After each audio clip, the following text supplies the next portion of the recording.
Let me begin by thanking the institutions today for their excellent presentations. That certainly helps us as a board consider the agenda item which you represent. Thank you very much. The minutes of the October 24th meeting are in your book. Are there any questions or changes to these minutes? If not, can I get a motion to approve those minutes? So moved. Second? All in favor signify by saying aye. Aye. Anybody opposed? Next, I'll ask Dr. Michael Stanton, the chairman of our nominating committee, for his report. Thank you, Dr. Carter. It was a tough call, but our nominating committee met over the phone, and Chris Gillum and Lori Griffin, and we've decided to continue the officers that we've had the past year. Done such a good job, and the chairs of the committees, as long as they're willing to serve. So Do I hear a motion to, is that a motion? Did you make the motion? Is there a second? Second. Anybody, everybody in favor of that, say aye. Aye. Anybody opposed? Thank you very much, Dr. Stanton. Item number 3. The Higher Education Foundation Board, a supervisory committee. We're going to ask the same officers, and I'll make this report. Chris Gillum to be the chairman of that committee, Lori Griffin to be the vice president, and Dr. Olin Cook to be the secretary treasurer, and I'm making that in the form of a motion. Can I get a second? Second. All in favor signify by saying aye. Aye. Anybody opposed? Dr. Maria Markham, agenda item number 4.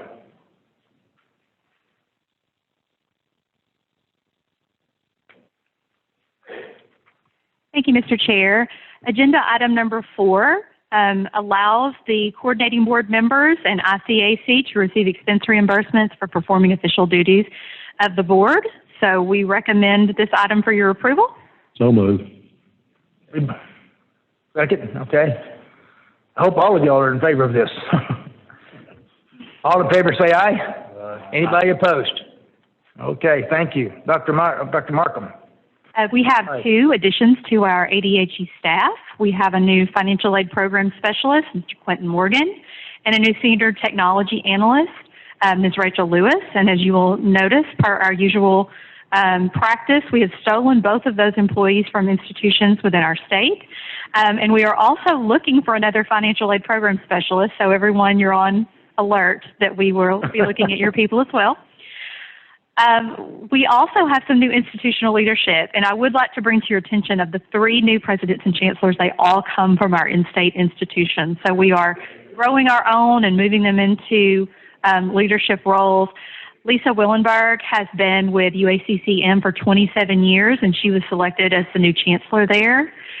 So, Dr. Willenberg, would you stand and let everyone welcome you?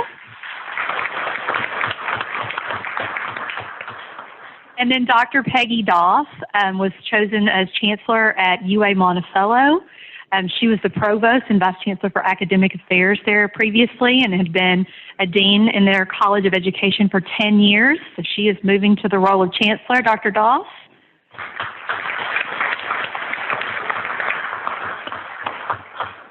And Dr. Bentley Wallace, he has been selected as the 5th president of South Arkansas Community College. He begins that role tomorrow, I suppose.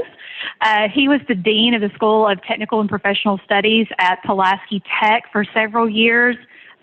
So we are very fortunate to keep him within our state as president of South Ark. So, Dr. Wallace. Behind you. Oh, behind the pole. And with that, Dr. Barbara Jones, who is retiring from the role of president at South Ark Community College, chose to spend her last day on the job here with us today. And she said that was appropriate because her first day was also at a coordinating board meeting. But I wanted to give her an opportunity to address the board. Yes, thank you, Chair and board members, as well as Director Markham and your staff. I just wanted to thank you for 10 wonderful years working together to benefit higher education in the state of Arkansas. And I think over the time we've seen a lot of changes that I'm proud of, and I hope you are as well. I know it personally that working in conjunction with ADHE, they've supported our staff in many different ways. Again, you oversee them, and they do so much to help us as we have different staff come and go. They've had to help to train and guide them through a lot of forms and reports and all sorts of different things, especially now with productivity funding. But I do also want to acknowledge the important role of ADHE and the difference it makes and the guidance that you provide in your leadership, because I think we're making a huge difference. I know personally our college has moved the bar on completion, and that's been a focus for many years through Complete College America and 15 to finish those initiatives. We've seen our numbers change, and that means that we're making a difference in students' lives and in our community's lives and the quality of life for our graduates. And I just want to thank you for all that you've done and the privilege to partner with you on this wonderful journey that we have in higher ed. Thank you. Thank you.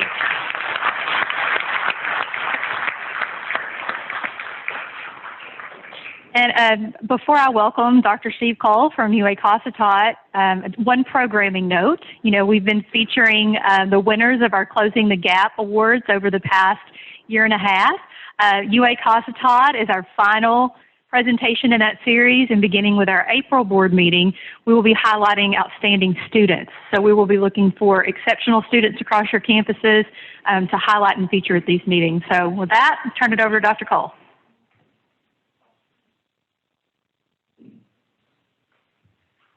Thank you, Director Markham, and it's good to be here. Coordinating board, it's nice for UA-Cossatot to be able to share some of the things that we're doing to help our students, and also like to be among my colleagues, and I know that they're doing some of these things as well. And when we submitted our Closing the Gap nomination, we wanted to submit what we're doing with our book program and all the innovations that we're making with that. And what we decided in 2015, if you look at UA-Cossatot, you realize that our students were spending $1,400 per year on textbooks in our local bookstore. And we had our fill of that. You know, here we are, we go to the legislature all the time. We talk about making college affordable. We talk about our tuitions, and I think everyone in this room toes the line when it comes to tuition and fees the best we can. But then when you started talking about books, and in 2015, $1,400 per year for textbooks, that was the equivalent of a full semester tuition at our college. So they were paying for as much for textbooks as they were the tuition and fees. And we said, this is madness, we're going to stop this. We had a third-party vendor that was selling textbooks on our campus. We became their enemies very quickly because we did not renew our contract, and I challenged all of our faculty, because this doesn't work without faculty. And I challenged our faculty, let's make UA-Cossatot completely OER. And that means at some point we would like where 100% of our courses will be where students do not have to purchase a textbook, nor do they have to rent a textbook. And so we actually created a rental program knowing that we couldn't go fully OER right off the bat. I mean, OER, by the way, is open educational resources, and they're available all over the internet. And there are a lot of free things out there that are very good. That's one thing we thought about. We didn't want to shortchange the student and have poor quality materials to go with our courses. And so we actually created in 2015 an internal textbook rental and an OER program, and we wanted to make sure that it would sustain itself, which it does. We wanted to make sure that our faculty were incentivized to create these OER materials. And so when they would create OER for even online and in-class classes, we would actually incentivize them. We would pay our faculty to do that. And when we started doing that, we actually started giving them more resources. By the way, I have to mention, Rolinda Ruth, some of you know her.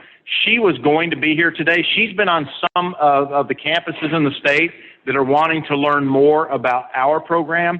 Rolinda is an incredible resource for our college, because if you're going to start a program like this, everyone needs to have a Rolinda Ruth on your campus, because we said, Rolinda, here, make this work. And she has, and she's actually the director of our Educational Resource Center, but she also is the director of our book program. We encourage our faculty to consider the Creative Commons licensed materials. They're all over, and I see faculty nodding in here. You understand that they're available out there. and we wanted to make sure that our faculty had access to that. Find someone willing to build and maintain the program. That was Verlinda, and we have faculty that are helping with that. We have a chancellor-appointed board that oversees OER. Faculty just can't create anything and put that online because it has to go through a vetting process to where we make sure our students are getting the proper materials they need to learn in the classroom. And then Verlinda would actually come to our board and they would request funds for textbook procurement, because if you're going to start this, if you're going to have a rental program, you have to buy a lot of textbooks before you do that. So we put all those things in place in 2015, and here are the results from that. When we started procuring in March, this program automatically started sustaining itself. We actually used the ERC to distribute textbooks, rental textbooks to our students, and within the first 4 years, and that was as of 2019, we saved our students $1.5 million in textbook expenses. $1.5 million in Southwest Arkansas is a lot of money. I think it's a lot of money all over Arkansas, but we saved our students that much money. And we're proud because with the exception of eVersity, we lead Arkansas in the adoption and development of open resources. 54% of all the courses at UA-Cossatot are OER. 54% of the classes that a student can take at UA-Cossatot does not require any expense for materials for the class. And we are actually shooting for 100%. Until we can get there, we keep working with faculty. Until we can get there, we continue to have our textbook rental program. And, but yeah, that's our program. Wanted to share that with everyone to let everyone know that we were the first college in the state to join the OTN. Some of you may be considering, or now some of you may be that are in the room, but we are the first college to join the Open Textbook Network in 2018. We will share all of our information with any college or university that wants to see our model. We're glad to share that information.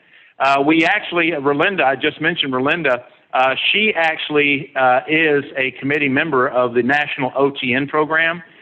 She's also the chair of the Arkansas Academic Library Consortium and the OER Task Force.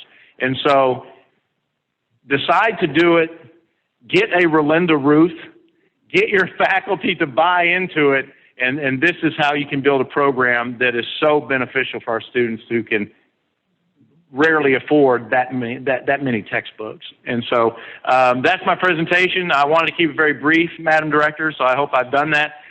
But we're proud of our textbook program. We call it a textbook program, but I think we should call it a no textbook program. But we're shooting for 100% OER at some point. I'll be glad to answer any questions should you have any. I just want to commend you on this program. As a father of 8 sons, I can't tell you how much money I've spent. Amen. Man. Well, thank you. I do know that our third-party textbook vendors and our textbook publishers, I'm pretty sure that there were some years gone by that I was like on the cover of Pearson's magazine with a bullseye on my back because obviously they like to sell their textbooks. And but our students, you know, I'd rather think about our students. But thank you. Thank you. But, you know, with student debt nudging up against $1.5 trillion, anything we can do to help our students save money is appreciated. Thank you very much. Totally agree, and thank you so much. Enjoyed being here. Dr. Markham, any questions for Dr. Markham before turn it over to Sonia? I got a quick question. Quick question or comment. I applaud the textbook program and what they're doing. It's a perfect example, and I've made this comment before, but in our formula, I wish affordability was a bigger factor in the formula, the very complicated formula that we put out. I know efficiency and all that works into it, but I wish examples like this would somehow receive some credit to the formula from an affordability standpoint. I think it's a perfect example of how you accomplish that. So just a comment. Thank you, Mr. Anderson. Ms. Hazelwood now will present the annual enrollment report. Thank you, Dr. Sonia. Carr. Good morning. Before I get started, I wanted to make a notice that there were some minor enrollment number changes to the agenda book for this report. It wasn't significant. It didn't shift any of the percent changes from positive to negative or vice versa. And we will, I'll work with Nicole to get the one that's published online to reflect the newer information this afternoon. Here's a look at some national enrollment trends. According to data released in December of 2019 by the National Student Clearinghouse Research Center, all sectors experienced fall term enrollment declines in the fall of 19. The NSCRC reported for fall of 19 that in the United States, overall post-secondary enrollments decreased 1.3% from fall of 18 enrollments. Fall 2019 enrollment at four-year public institutions declined by 1.2% compared to fall of 2018, and the two-year public colleges experienced a 1.4% decline in enrollment nationwide. Looking at the public sector as a whole, fall 2019 enrollment declined by 1.3% from fall of 18. You can find additional enrollment reports on the NSCRC website and nscresearchcenter.org.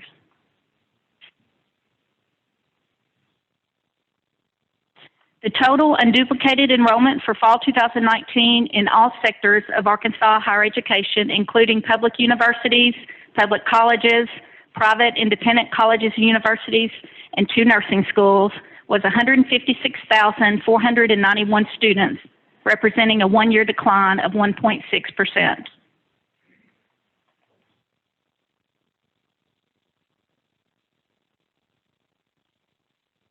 The following graph provides a 5-year total enrollment trend for each sector of Arkansas higher education. 4-year universities, nursing schools, and the private and independent institutions all experienced a decline in enrollment, while the 2-year colleges reported their first increase in enrollment since fall 2011. And that is the highlight of this entire enrollment report. So. The 4-year public universities reported a fall term decline for the 3rd year in a row. They experienced their highest enrollment in fall 2016 of 100,414. The 1-year percent change from fall 2019 to fall 2018 was a decline of 2.5%.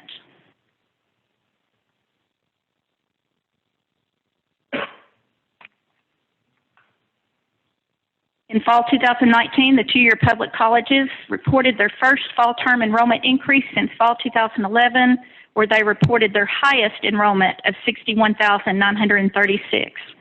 Fall 2019 enrollment was a 0.9% improvement over fall 2018.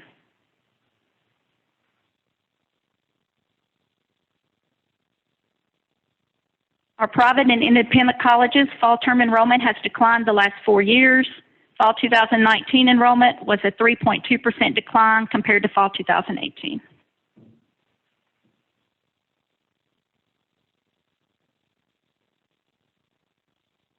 High school student enrollment in the state, including both concurrent and dually enrolled students, continued to increase, but fall 2019, only 85 students over fall 2018 high school student enrollment. Each fall term, around 700 or 4% of high school students enrolled in courses at more than one college or university. And these are mostly the high schools that have 2 or more colleges that are offering concurrent through the high school. So, mostly concurrent and not dual enrolled students.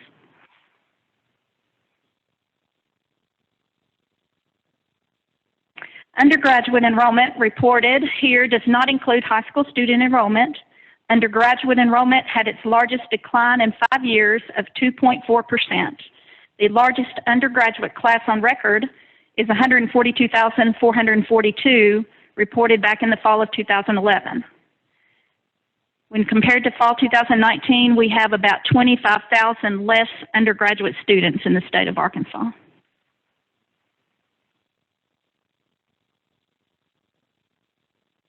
Graduate enrollment for all public and private institutions is reporting a decline for the 3rd year in a row.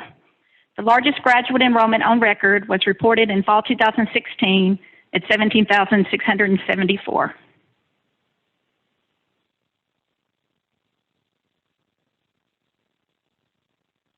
First professional enrollment has grown each of the last 10 years. Enrollment in this level includes students majoring in law, medicine, pharmacy, advanced nursing programs, occupational and physical therapies.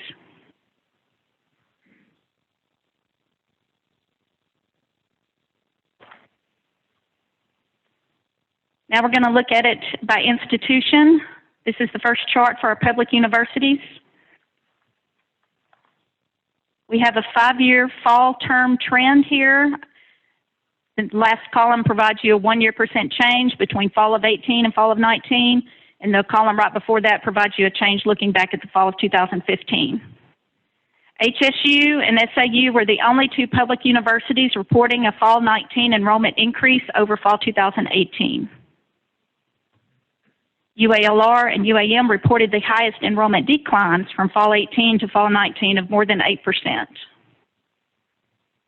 ASU, Henderson State, SAU, and UAF all reported an increase in fall 19 enrollment over fall 2015 enrollment.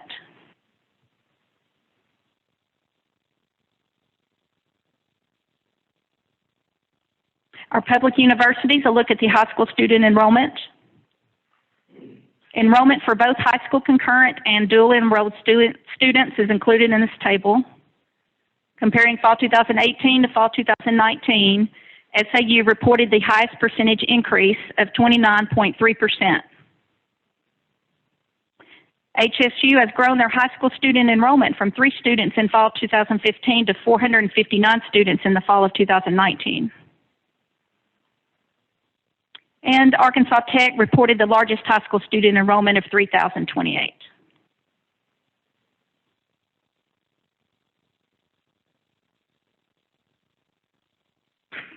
Here's a look at our undergraduate enrollment for the last 5 fall terms.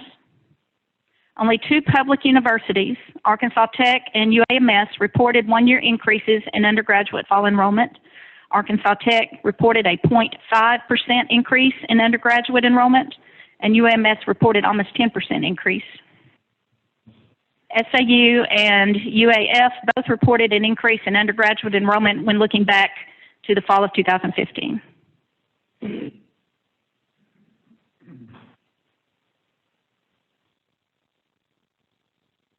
Graduate student enrollment.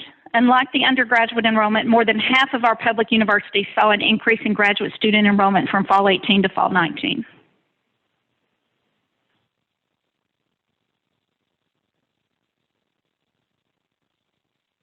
First, professional student enrollment trends.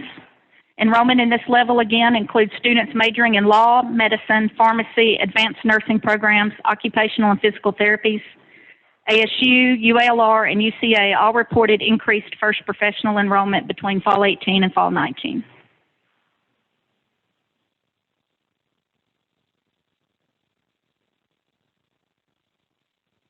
Here's our two-year college table. 12 colleges reported an increase in fall term enrollment from fall 18 to fall 19, compared to only 6 colleges reported a 1-year increase last year. ANC, EACC, CARC, and UACCB all reported the highest increases, which fell between 10% and 13%. And just as a reminder, fall 19 was the first time since fall of 11 the 2-year colleges reported an overall increase in total enrollment.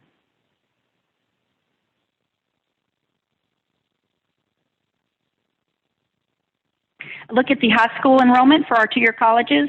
More than half of the 2-year colleges reported an increase in high school student enrollment over fall 2018. NWACC reported the highest increase in actual number of high school students, which was 195. And NWACC also enrolls the largest number of high school students, reporting over 1,900 for the fall of 19.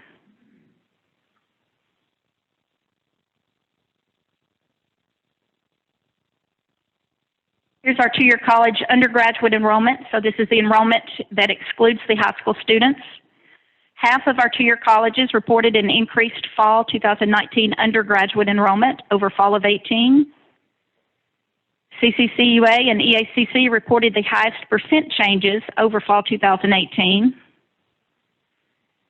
Only ASU Newport and EACC reported an increased enrollment comparing fall 2019 back to fall of 2015.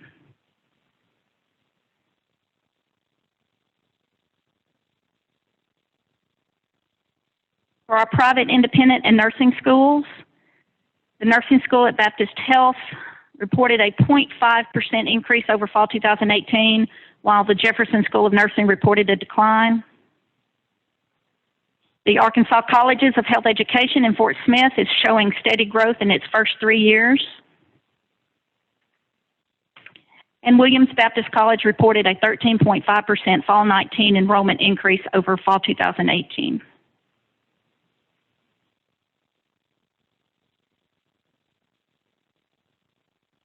This presentation will obviously be available on our website next week. And I know I've already gotten several requests and several phone calls for people asking for enrollment data. So please utilize our online enrollment form, and we'll get you in our project queue and get that data to you as soon as we can. Any questions from the board? Questions?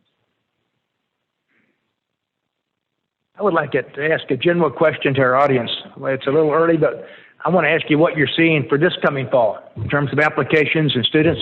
Are any of you expecting enrollment increases this coming fall? 1, 2, 4, 5?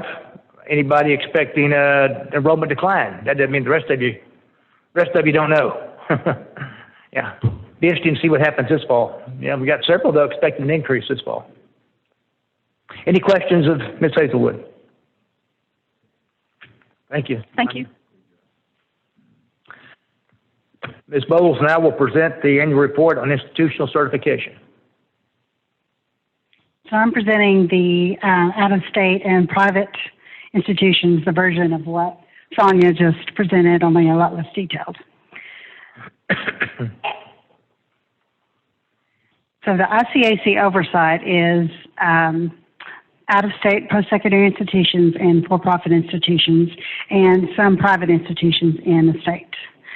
There are institutions that are exempt from this oversight, ones that offer only church-related training, institutions on military bases, and institutions in regional and national reciprocity agreements. So information in this report would exclude institutions in those categories.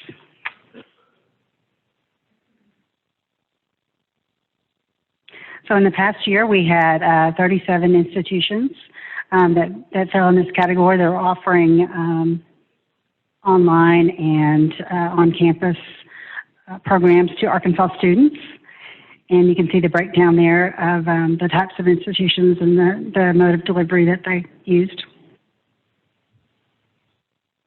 And then for comparison purposes, here are the numbers for the past 2 years. So as you can see, the institutions have started to decline.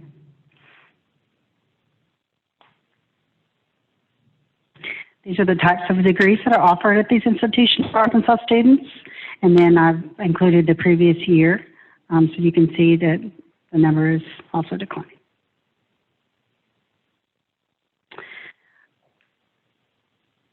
These are the numbers for the student enrollments and the graduates for programs at these institutions. There are about 6,300 Arkansas students that are enrolled in the institutions. And then this shows you the year before.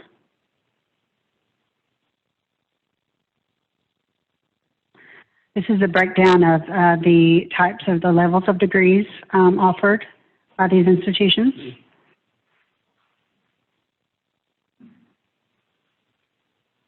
And that's for comparison purposes, that's the previous year. So again, numbers going down. We have 30 institutions offering only church-related training, and they are exempt from oversight, as I said before. And then we also have 3 institutions offering programs on military installations. And then we have a number of out-of-state institutions that are in reciprocity agreements, such as the state authorization reciprocity agreement, the national agreement. And this has information about what we call SARA. Every state in the United States is in SARA except for California. There are over 1,600 institutions in the U.S. that are in SARA. And if you want data on the enrollment by Arkansas students in SARA institutions, I provided the website there, and you can look at the data and see where Arkansas students are going as far as with the SARA institutions. If you want more detailed information on this, just let me know, because I can give you more details if you want. So that's all. Any questions from Ms. Bowles?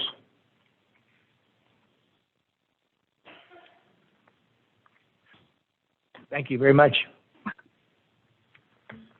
Mr. Anderson had to slip out to catch a plane, and so let me present the finance report from the Finance Committee. We want to approve agenda items 8, 9, and 11 through 13 based upon their report. Can I get a motion to approve those items? So moved. Second. Second. All in favor, signify by saying aye. Aye. Anybody opposed? Ms. Griffin? The Academic Committee has reviewed items 20 and 21, and we recommend the approval of agenda items 14 through 19. Second. Second. All in favor, say aye. Aye. Anybody opposed? Thank you very much to both those committees. And let me just say, the reports from you today were just fabulous. We appreciate that. We'll now open the floor to any presidents or chancellors who would like to address the board. If you come up and use the microphone, we would appreciate it.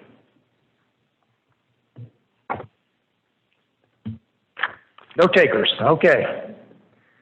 Our next meeting will be held on April the 24th here in the Higher Ed Department in this conference room. And do I hear a motion to adjourn? Lots of motions. Any seconds? Everybody in favor say aye. Okay, thank you. We're adjourned.